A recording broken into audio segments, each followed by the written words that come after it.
Hello, and welcome to episode number 69 of the LSR Podcast. My name is Matt Brown, joined each and every week by the brightest minds in all of the gaming industry. One of those minds is with me this week, and that is Dustin Galker, at Dustin Galker, on the Twitter machine, at LSP Report, if you want to follow the main account there. And of course, you're going to want to stick around because our buddy Casey Clark from over at the AGA gave us a little bit of his time as well. And we talked to him a little bit about some of the poll that they had and some of the results that came out from that. But Dustin, off we go here. I'm going to right off the bat let you talk about your boys over at Barstool. Yeah, I've structured the podcast so I get angry and angrier as we go. So we start off, I'm not angry, and then by the end, I feel like I'll probably be yelling. Okay. We'll see how it goes. But the first piece of news we got is Barstool Sportsbook, much anticipated product, is going live, or at least soft launching, in Pennsylvania next week. This is in line with what we've known, that they're going to be in time at least for the majority of the NFL season in Pennsylvania, which of course right now third biggest sports betting market outside of New Jersey and Nevada. Will clearly be number two, if not number one, in not too long. So this is interesting because we're going to see this first time. We're going to see this product. It's a Canby product, like we've seen. They've worked with the likes of DraftKings and others in the industry. So they've backstopped the back end and are doing trading for them. So we'll be excited to see what the product looks like. And as we talk about on this podcast numerous times, Penn National's stock price, which has gone through the roof, is tied much to the success or perceived success of how this will do, and we'll see how it goes. We even know that El Presidente, Dave Portnoy, has moved to Philadelphia, presumably with this in mind, and they're going to try to quickly carve out a meaningful market share, whether they grow the market or steal some market share from DraftKings or FanDuel. That will be the interesting thing to see, or if it underperforms and doesn't do any of that. This will be a big litmus test, I think, for Barstool and its plans to dominate the U.S.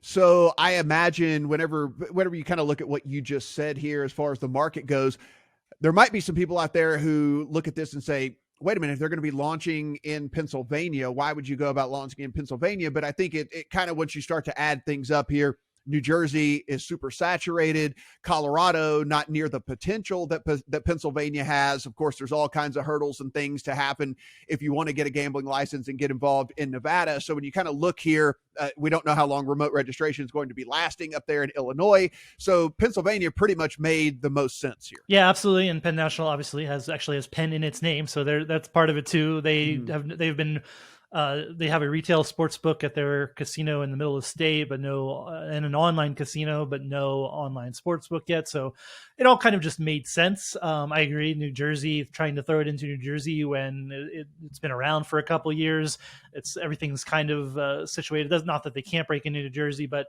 there's definitely more room for growth. And I think the story they want to tell stockholders too is, this is a good shot at it. It will also let us test proof of concept that this is something that's going to work in other markets. So I agree. It makes, and a little splashier than an Indiana or a Colorado for a launch. Yeah, definitely. Let's talk about some of these other deals that came about this week. I mean, I think we knew that these types of deals were happening. We have one in DC already as far as physical sports books going into arenas / stadiums / whatever it might be. And we have a pretty big one, at least a possibility here, when it comes to what's going on in Chicago. Yeah, DraftKings has done a deal with the Chicago Cubs to have a retail sportsbook at Wrigley Field, which is obviously very interesting. We're not very close to that happening. And of course, we don't even have fans at Wrigley Field right now. But looking at 2022 for this, it's just part of this migration or evolution of the leagues and the teams in terms of what's okay and what's not. Putting a sports book in the most venerated venue for outside of Fenway Park for sports betting. This gives another air of legitimacy to DraftKings and sports betting. So from that standpoint, it's great. I'm bearish on what a retail sportsbook will do anywhere at any of these places. There's only 81 home games in a regular season without a pandemic. Whether people are going to go there and just bet otherwise when you're going to be able to have sports betting apps on your phone anywhere in Illinois, I don't know. By 2022, that's definitely the case. So, it's a branding play and helps, DraftKings get its name out there in Illinois. They've obviously been very aggressive there. They have another a little less than a week and a half to market there while in-person registration is suspended and you can remotely sign up. So again, just more buzz about DraftKings in Illinois, which is, I think, more what they're going for than anything else. Yeah, no, absolutely. And I mean, we talked about it is far away. However, as far as physical things go, we talked about theirs is far away from Chicago. So this would at least give them a presence in and around where everybody lives there. Up in Detroit, we have a partnership here, and this tends to make a lot of sense. I think probably if you would have guessed that this was going to happen, but Lions now have a partner as well. I mean, MGM Resorts, their symbol is literally a lion. There's nothing more perfect than you can get than that. Like if anybody else did this, it would have made zero sense. But BetMGM, the online arm of MGM Resorts, as it expands in online sports betting casino across the country, became the first official sports betting partner of the Detroit Lions. Comes with all the normal stuff on team broadcast, digital marketing, in stadium. So you're going to see a lot of BetMGM. Does not appear to be an exclusive deal, so you could see more of these. MGM, those of you not from Detroit or unfamiliar, they have a physical casino in Detroit as well. So this was, again, this just made so much sense and was pretty obvious that something like this would happen. But again, the NFL teams this feels again like 2015 all over again to me, when everybody was trying to do a deal with a team, and when in the daily fantasy sports industry, DraftKings, FanDuel, and even some others were involved in that. And again, we're seeing that land grab right now of getting being a partner of these teams because of the brand exposure and trying to grow a product. Michigan only has physical sports books so far, will have online sports betting and online casino as soon as later this year, early 2021. So for an MGM, this is really a no-brainer and really helps them expand their online reach. Certainly will not be the last one we talk about here on this podcast, I would say, of 2020. I imagine there'll be a couple more coming down. This one, on the other hand, this partnership was something that kind of definitely raised my eyebrows, and I know yours as well. PointsBet put out a nice little press release about a partnership that they had. Which pro team are they doing it with, Dustin? Oh, never mind. It's not a pro team. Yeah, here's the top level news. This is where I start getting angry, and then we get less angry for the interview we do. But PointsBet has a deal with the University of Colorado. Now, if that sounds weird to you, it absolutely is very weird to me that there is a college in the United States that has a 5-year agreement now with a sports book in the United States. This is the first kind of deal of this magnitude involving a college team. And, we're do a little bit of a history lesson. The title name on the sports betting court case where New Jersey ultimately won and allowed for the expansion of sports betting outside of Nevada, that was the NCAA. Obviously, the other leagues were a part of it, but it was Christie versus NCAA for much of its life cycle. So this is a wild deal. I tempered a little bit. And I know that William Hill has advertisements at like a UNLV at the stadium, right? Yeah. And again, in a normal year when things are going on, but this is not just some ads quiet, like up in Vegas, which is a much different place in terms of gambling than everywhere else in the United States. This is a Division I school saying we not just taking ads, like where's a press release. We have a 5-year agreement to help promote this brand. Yeah. So good on PointsBet. Like anybody who can do a college deal, go for it in my mind, but it is very strange for a college to say, here, we're doing this big deal at a sportsbook. I mean, it seems weird. It seems weird to me. Does it seem weird to you? Yeah, no, it seems very weird to me, strictly because it happened so soon. Now, I would have guessed that maybe if someone would have told me, hey, how soon do you think you're going to see a Division I college cut a deal with a sportsbook? I might have said, maybe 2 or 3 years down the road, once we have the majority of the United States with some form of sports betting, maybe then at that point, we're kind of going to see something start to happen here. I would not have said before the end of 2020. That's for damn sure. Like that would not have been in my predictions in the least bit here. I think what we're seeing also, and I said this to you privately, is I think this is the beginning too of a lot of these Power 5 schools telling the NCAA, we're kind of going to do what we want to do, and we're not really worried about you all that much anymore. I mean, you listen to some very smart people who have some ins into these universities who have basically said, the Power 5 has almost had it with the NCAA as it is anyway. They feel like if they broke out on their own, they'd be able to make more money. They wouldn't have to deal with some of these ridiculous restrictions and some of these stupid rules that the NCAA has anyway. And I think this is kind of just yet another step in that direction of kind of like, we don't really care if you like this or not. We're not really too worried whether you like this or not. That's the thing we don't know about this is the NCAA, even post PASPA in 2018, has been pretty much against sports betting. It's encouraged sensible regulation.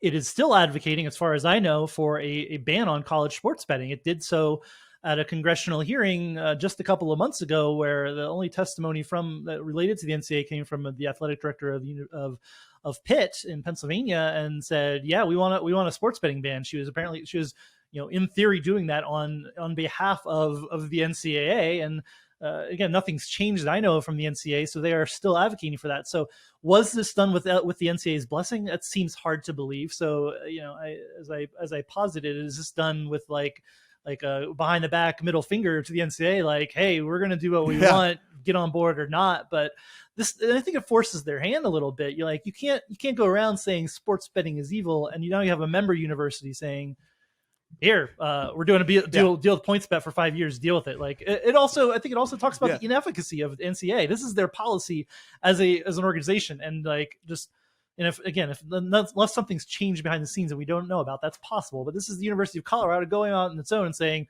sports betting is okay. We're okay with it. We're going to make money from it. And I think that this is, with them being the first one, a lot of times we know how this goes. People sit back, waiting on someone else to make that first move, and then they will come as well. And as we talked about, this probably not being the last partnership for the NFL when we were talking about the Lions and MGM, I would also say this is probably not the last one we hear of in a college, actually, at this point, I would imagine. I mean, we've got literally hundreds of D1 schools that could do this. I mean, not everyone, obviously. Colorado is obviously a sports betting market. That's why this makes sense. This is not random college that does not, in a state that doesn't have sports betting. So this is a very targeted. PointsBet also happens to have its headquarters in Denver. This makes a ton of sense in terms of just their branding and what they're trying to achieve.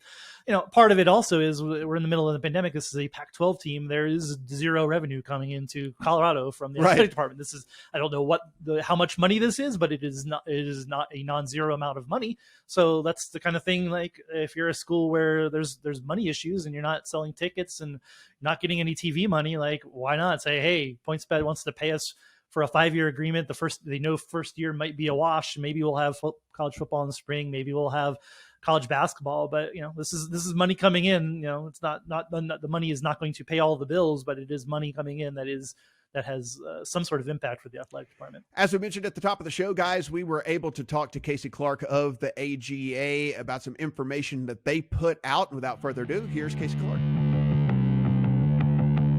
Now joined us here on the pod, a very special guest, Senior VP over at the AGA, Casey Clark, taking some time to chat with us about some very interesting numbers that you guys just put out here, Casey. So I know Dustin has a ton of questions for you, but first and foremost, in this crazy time that's going on right now, as we get ready for football season, do appreciate you giving us some time. No, I'm excited to be with you guys. Thanks for having me on again. Yeah, I guess start off, just talk us through it. This was a survey of Americans and their plans for betting on the NFL, and maybe just talk us through some of the top level findings from that. Yeah, you bet. So yeah, we do this every year. It's kind of something we look at in terms of major sports leagues that are kicking off and what the betting activity, at least Americans, as they admit what their betting activity is going to be. So for this year, it's actually kind of an interesting data set because we found over 33 million American adults are going to bet on the NFL this year. But really, that's down from the total number from last year. And a lot of that is based on two factors. One, a lot of the casual bettors, so kind of people who are betting with friends or otherwise, are kind of disenfranchised with the league and what's going on around it. And I think partially, and I'm kind of hopeful this is what the anecdote means, is that it's actually moving people from a casual betting environment into the legal regulated market. I mean, since the NFL kicked off last year, we've had 7 new markets come online. So it's happening pretty quickly, as you guys fully appreciate. But so I think you're seeing an increase in activity from the traditional sports bettor who are more excited for the NFL season than even people who would self-describe as an avid NFL fan. And that's something we've talked about a lot. How much does betting increase fan engagement? And I think that's really how the leagues ended up changing their posture around what betting looks like for them. And we can just spitball this a little bit more, but this is just anecdotally, we're all trying to guess what the NFL season looked like. We've had people are excited about sports, and Matt obviously weigh in here too. People are excited about sports, but like fantasy football, for instance, like season-long fantasy football, I feel like that's less exciting this year. It was just with the way things have gone, there's been no run up to the NFL. It's just going to getting plopped on us tomorrow, right? It's all very strange. So we're a little skeptical on whether people on the political stuff are not tuning in, or whether they won't because of that. But the general, maybe a little bit of malaise, I don't know. It'll be interesting to see if that bears out in the ratings. I think it'll be interesting. Yeah, I agree with you. I think a lot of people are saying they're less excited about it right now than maybe they will be. I heard Matt King talk a little bit about that on CNBC this morning, right? Like the numbers suggest that 42% fewer American, or 42% of the people we polled are less excited about the NFL than they typically are. But I think once kickoff happens tomorrow night, once you start to see some more action over the weekend, I think you'll start to see more people be more engaged than maybe they expect to be. And we have one of these avid bettors here. Matt Brown is an avid bettor and an avid NFL fan. So how does that ring true to you, just from a personal standpoint? Yeah, I mean, I think what it comes down to more than anything right now is just we're plopped in the middle of kind of the craziest month of sports that really has ever happened before. Right. And we've got playoffs going on. We've got games going all day long. I mean, there were, 18 baseball games yesterday or something like that. I mean, something crazy like that. I mean, I think that I do agree with you, Casey. I think once we get a bit more into the season here, we're going to get a little bit more hype around things, a little bit more people buying into what's going on. I do not believe in this whole thing that people have that they have some sort of grudge against the league because of what's going on politically, and they won't watch if there's protests. I've heard that so many times in so many different facets of everything. I'm not going to watch this, or I'm going to quit doing that, or whatever. And it never seems to really play out. I think you saw the NFL. I mean, I'm guessing here, sure, right? But I think their fan engagement did go down a little bit during the beginning of the kind of Kaepernick taking a knee activity, and I think people just don't want to mix sports and politics, and I think that's just generally a turnoff. So at a time when there's so much competition, like you're talking about, for their attention, and even political attention, right? The election is going to interfere with people's bandwidth in terms of what they want to pay attention to and focus on. So I think it'll be a great distraction. Look, I'm excited about the NFL coming back, even though I'm disappointed in my Bears suggesting that Mitch Trubisky is the answer for the season. Look, I think that it's going to be a fun year. I am upset that at least as of now, we're not going to get to see the annual ritual of Ohio State beating the hell out of Michigan. So, there's a lot to be excited and disappointed about going in, but you're right. There's just a lot going on. Yeah. You talk about the election cycle. That's even more a part of it, is that, we have the news deluge right now is everything. It's politics. It's the pandemic. Like even sports are they have to fight for that attention right now. And without this lead up that usually have for NFL, you have preseason games, you have there's lots of content. Yes. But it's like, you're writing content about like just player cuts. That's all you got. And like what players are saying, like it is hard to like feel excited about the NFL in a vacuum without the usual ritual that we have of a month of getting ready for it, I think. If I would have told you guys last year that you would miss the preseason, would you have believed me? Right? I mean, it's pretty wild. People love to complain about what those preseason games don't mean anything and nobody's playing, but I think it does tend to send a message that the season's coming. Yeah, and it actually primes people for betting as well. I mean, I don't do it. I think that's kind of like the most extreme of bettors out there that are betting the preseason. But there are people who do a lot of preseason betting. And, that also kind of gets kind of the momentum going, gets the ball rolling. And we didn't have that this year as well. So I think there's definitely a number of factors that have come into play here. But when we rejoin in week 3 or week 4, if there's still not a buzz going on, if there's still not something about the NFL, then I'll be proven wrong. But I think the NFL will eventually just reign supreme like it always has. I think you're right. I mean, I think that you've seen them engage more meaningfully in the betting partnership space over this past off season. I think you've seen, and so I think there's more action from the NFL side on the gaming side, and certainly sports bettors have always loved the NFL. So I think it'll be.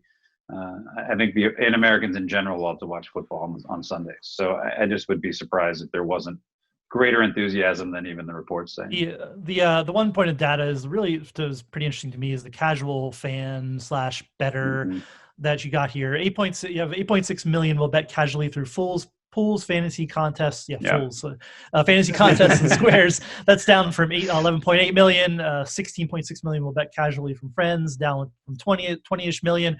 Like that kind of rings true to me again, just anecdotally. Like I don't always play in a fantasy football league. I'm not even thinking about this year. I play fantasy baseball. Everybody kind of shut it down just because you're dealing with so much uncertainty. It's just weird to do season-long fantasy. And like, again, people perceive themselves to be very skilled at season-long fantasy. So when you put more luck, randomness into it, I feel like that just makes it less interesting to people. I think people have limited bandwidth, and I think outside of people who are avid or rabid sports fans or even avid sports bettors, I think when you're juggling homeschooling and pandemic and election cycle, like we were just talking about, and hockey playoffs and baseball playoffs and the NBA finals, and you got a lot going on early this season that I think people are tapped out. And so I think making a commitment for months-long engagement like that might be intimidating for them. But look, I don't think that the DFS guys are all that concerned. I'd be surprised if they were concerned about what their numbers will look like, because I think people will come back to it, right? I think they offer enough diverse portfolio of products that people can come in and out, even if it's not starting at the beginning of the season. And like other gaming companies, they're going to figure out a way to make it interesting for people to get involved. And while DraftKings and FanDuel don't really care about the bottom line of the fantasy anymore that much, they're customer acquisition funnels for betting. That being said, like DFS, again, we've heard this for years, but maybe it's actually true this year. If you're not playing season long, you can play for 1 week, and you got your fantasy team. You have no commitment beyond that. It feels like a compelling, but they're also so much more worried about sports betting and throwing a lot. Although both of them market just tons. I mean, I get ads on my apps all the time. I don't know about anybody else for the DraftKings best ball contests. Like every app I open's got an ad for that. So I don't know. We'll see. It's all fascinating data, and it'll be interesting to see how it gets borne out here over time. Casey, thanks for taking the time. AGA, American Gaming Association, has lots of great resources. They have a casino tracker if you're interested in what casinos are open. They are constantly doing good work with CEO Bill Miller on the offshore market and what's going on there, and trying to educate the media and the press. So thanks for all the good work you guys have done, including this study. I appreciate it, Dustin. Matt, good to talk to you guys. Thanks a lot. Absolutely. Have a good one, man. Take care, guys. Again, thanks to Casey and the AGA for making some time for us. Dustin, I mean, I said it whenever we were talking to Casey. I still stand by this. I understand that people think it's cool to probably say, I'm going to watch less NFL this year. I think that, like, if someone asks, like, oh yeah, I'm done with the NFL. We know what is going to happen on a Sunday afternoon as they're sitting there and they're bored. We know they're going to flip it on, and we know they're going to watch. I do not buy. There will be some people. There are some people for sure that are going to try to stand their ground and say, I'm over this. I can't deal with any of this political stuff, and I can't take any of the protests and whatever. But that is a fraction of the percent of people who are saying that they're not going to watch the NFL this year. I stand by that wholeheartedly. I totally agree. It's again, I think it's just literally NFL is not and has not been really front of mind. When you're starting to play games, though, we're going to get a game tomorrow. We're going to have all the games on. So maybe it'll be a little bit of a slow build, but people are going to get into the games. Like there's again, and it gets colder. Maybe the pandemic kicks back up. I mean, I just can't believe that people aren't going to watch these games. Now that's a whole nother can of worms where we're talking about what's going to happen in the NFL. Like, looks like it's going to go off. They've had good testing so far, but this is it's part of the larger thing with sportsbooks. Like they kind of need this NFL season to go off, not without a hitch, but with largely as it is, because they're spending a lot of money to acquire customers. They want to monetize those customers and keep them engaged, and they need the NFL games really to do that. And you look at these networks as well. I mean, we talk about where this is falling. I mean, they're having to push the other things that they have on their schedule. I mean, NBC has the hockey playoffs. You have ESPN that has the basketball playoffs. You have so a lot of these networks kind of have other priorities immediately right this second, and haven't been able to give the proper media push that we are used to and accustomed to when it comes to all of the NFL stuff as well. So again, talk to me again in week 3, 4. If there's a giant decline, then whatever, I'll wear it. I'll be wrong. I'll take the L on it, but I just don't feel like that's going to be the case. Let's get into a very interesting story here that happened a couple of days ago. There was a rumor that had gotten floated out there that there was going to be a prominent offshore sportsbook that was going to be pulling out of the United States. We were able to get the scoop on that and get the story out. Dustin, you had the news on this, and Five Dimes has decided that it is no longer going to be serving U.S. customers. Not often that we break news about offshore sports books, but we did it here. We on Labor Day weekend, or actually on Monday, word came down from Five Dimes that it was freezing its U.S. operations. Our Brad Allen broke that story at Legal Sports Reports, and basically not really sure what this is born of, but they are stopping taking bets from U.S. customers on September 21st. They have said that they are temporarily suspending service to the U.S. market so that we can, quote unquote, launch our new operations with a fresh start. Now, we don't know how much of that is true and how much is painting a nice picture, but they are pulling out of the U.S. for some reason. Now, is that because of some sort of necessity from a legal concern or something related to federal action? There's obviously the what's out there with their owner who was found dead from Costa Rica, Tony Creighton, missing, and then was found by authorities later on. So there's all sorts of weirdness around this.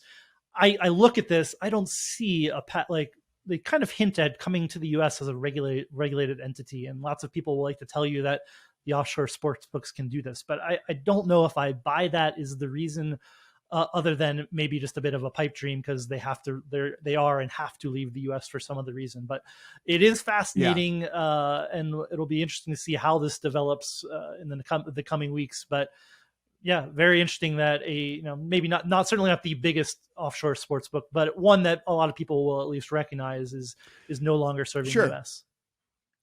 Been around a long time, certainly has a big name. There are a lot of people who were playing there. There's no doubt about it. And I kind of am with you on this. The way that the wording that they put out was basically kind of alluding to the fact that they would be relaunching to the U.S. market in some way, shape, or form, because they were basically saying that we will no longer serve the U.S. market so that we can come back in a different form. And what that different form was not talked about. They said they wish they could share more, but they can't. What brought this about, as you and I again talked about this privately, the only thing that was very curious about this is the timing, because as we know, tomorrow is the first NFL game of the season. The first 3 weeks of the NFL is the largest customer acquisition time in all of the sports calendar.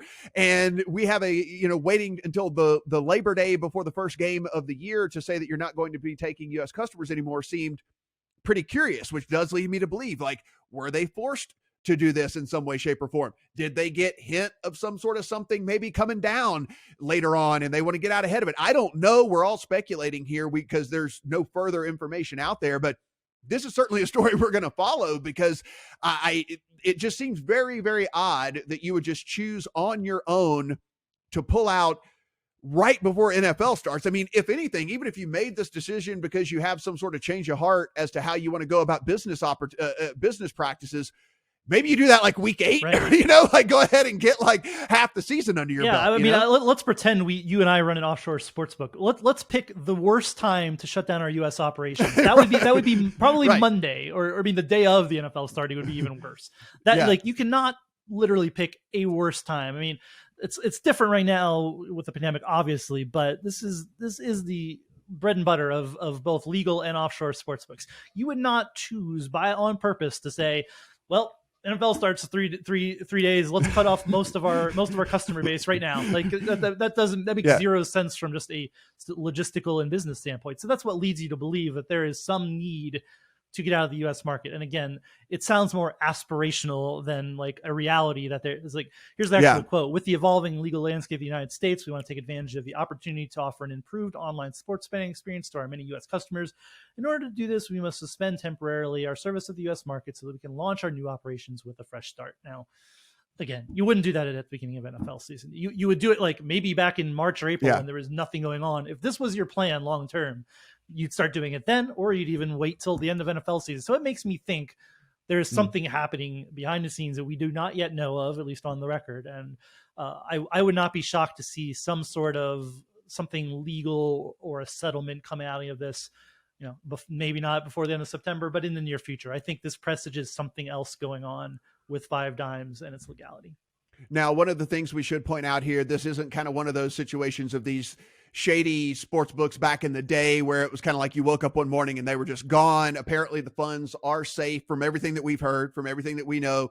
Funds are secure. Funds are safe. They are telling people to go ahead and withdraw their money. Though, Dustin, you did point out that you read the statement that said, if you want to get that done, you might want to go ahead and get it done, because I guess there is a cutoff to where this kind of goes to a third party arbiter or something like that, where you probably don't want to be messing in all that situation. So if you do have money on Five Dimes, I would highly recommend going ahead and putting in a withdrawal request. Yeah. And the other weird thing I saw recently too, is apparently there's $100 minimum withdrawal. So if you have less than that, your money's out of luck. Like, I don't know. I'm certainly not going to recommend you deposit and then withdrawal, but like I'm not going to sit here and say all your money's safe. It should be.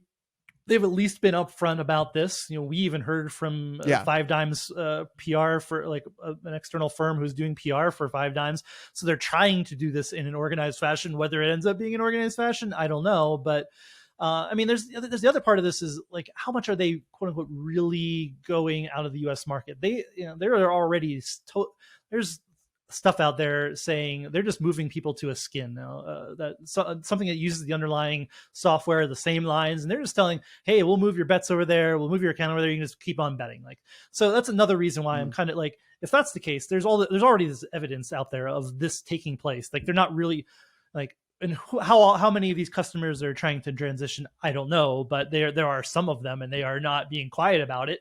It's not on their consumer facing message when you log into Five Dimes. I even have an account. I have never bet there. I have an account just for educational purposes, but it does say doesn't say any way that you can do this, but you contact customer service apparently, and you can say, hey, what can I do? They'll transfer you to this other site, and everything is apparently hunky dory. You just go keep on betting with them at another site. So how much of this is, is this, and we're going to get into this in a second too, how much of this is like the BetCris bookmaker back in the day when they just said, oh, you know what, we're not taking you at Chris anymore, but you can go bet at bookmaker, and here's all your money and your accounts, and you're good to go. So it's definitely a matter of how clean this is in terms of, are they really pulling out of the US? Are they doing this above board? And again, I think the fact that they're looking at the possibility of a legal regulated market here in the US, I'd find that highly unlikely.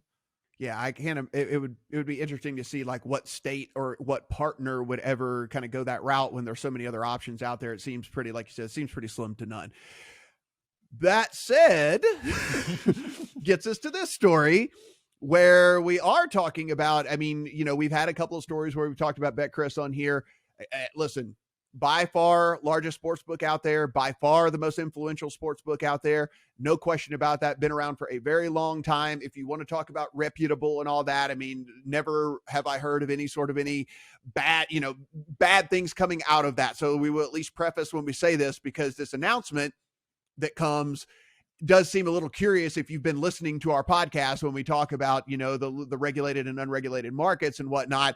Of the unregulated, Chris is the biggest of big, the grandest of grand, and I would at least say the most reputable as well. Yeah, NFL did a deal with BetCris as its official betting partner for Latin America. This is exactly what the Major League Baseball did not that long ago as well, signed Chris as their official betting partner for LatAm expansion and bets. And we say unregulated, they are, before we get into any more of the backstory, BetCris is regulated by Malta. It is regulated and approved in a variety of Latin American countries. Here's where I've been far angry. I've lost a little of my anger since yesterday when the story broke, but I'm still a little angry. Is that I'm not even sure how much I take issue with what Chris is doing. BetCris is trying to do what's best for its company. It's trying to grow its brand. Exactly. If it's allowed to partner with the NFL and Major League Baseball, by all means, why wouldn't you do that? That just makes absolute feelings. Exactly. Like, I mean, it makes the most business sense in the world. So like you cannot fault anything that they're doing in any of this, because if you're given the opportunity, you're going to take it 10 times out of 10. Here's the problem I have. I have a problem with the leagues working with a company that this is pretty clear. Up until 2007, BetCris was taking American customers. That climate was created, not in part, in whole, by the NFL, Major League Baseball, NCAA, NBA, NHL. They created the ban outside of Nevada, and they helped keep it in place in the case. So now they are going and partnering with somebody who violated that federal law, and then and saying, hey, this is an okay company. Now we're going to I want to talk a little bit more about what's an okay company. This is a matter of debate between people who are advocates of the regulated market and offshore sports books. But I have a bigger problem with the NFL and Major League Baseball doing what amounts to washing what was once, and arguably still has connections to offshore sports betting. That's the problem I have. I do not think the NFL and MLB should be doing this. I think they should stop.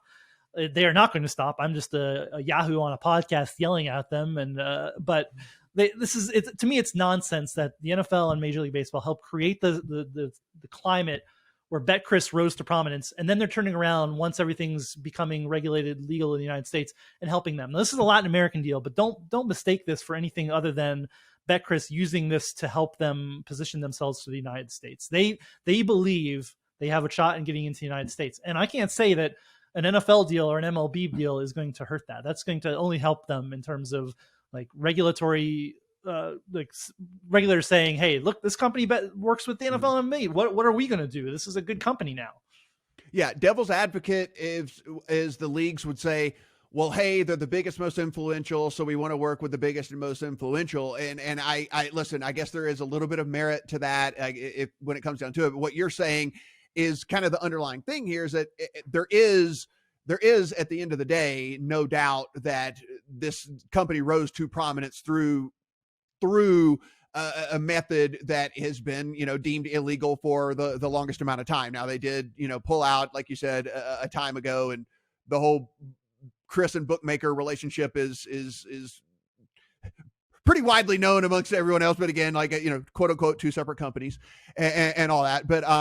But yeah, it's look, I'm with you. I can't fault BetCris. I would do it if I was them. And if I had aspirations on maybe one day trying to get into the United States, and certainly making myself seem even more legitimate than I already look to the majority of people out there, partnering with a couple of sports leagues is certainly the way to go. Yeah, and again, I take more issue with the leagues on this than anything else. They are just every time they do something, I remember that they're the ones who put us in this position, and that it happened. That sports betting in the United States happened despite them, not because of them.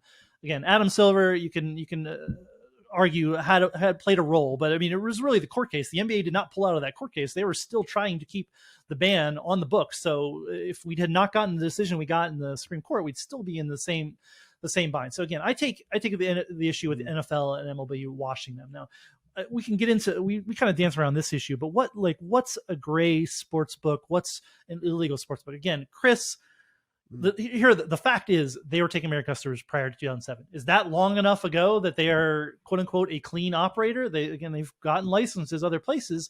And again, you alluded to the connection to bookmaker. Like, people still to this day will talk about lines, and it's Chris/bookmaker because they're the same lines. Because they'll say, oh, different company, different sports book. They're just taking our lines, putting them up immediately. But again, people know that this happened. Again, 2007, back when nobody was really paying attention to all this stuff. Like, if it happened today, you pay attention like we are with Five Dimes. But they were moving people to bookmaker. This is again, this happened. And so is that enough to be not a bad actor anymore? I don't know. Like, and people like to point out to me, like, nobody's a good actor, but there are levels of this. Poker Stars, arguably a bad actor. They were serving the U.S. for poker and other things prior to 2011, but got bought out.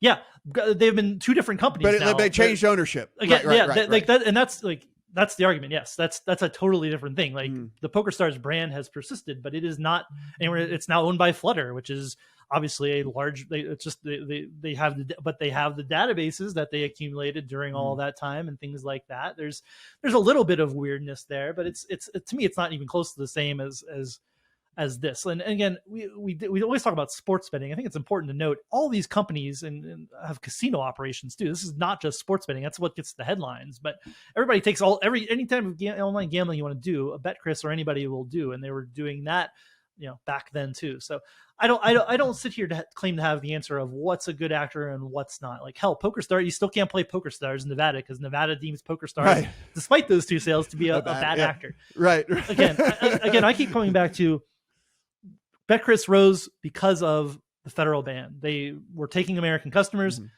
Again, I take issue with the NFL and Major League Baseball helping to prop up that company and do that. If Chris gets through regulatory scrutiny and vetting and becomes a U.S. operator, I mean, what am I going to do? Like people argue DraftKings and FanDuel were breaking the law all the time too. Hell, I did that too. But it's a dead issue. Nobody does anything. That's what, to me, I get a little worried about it, is because it's just a constant erosion of what's okay and what's not. Like, okay, BetCris is okay. What's next?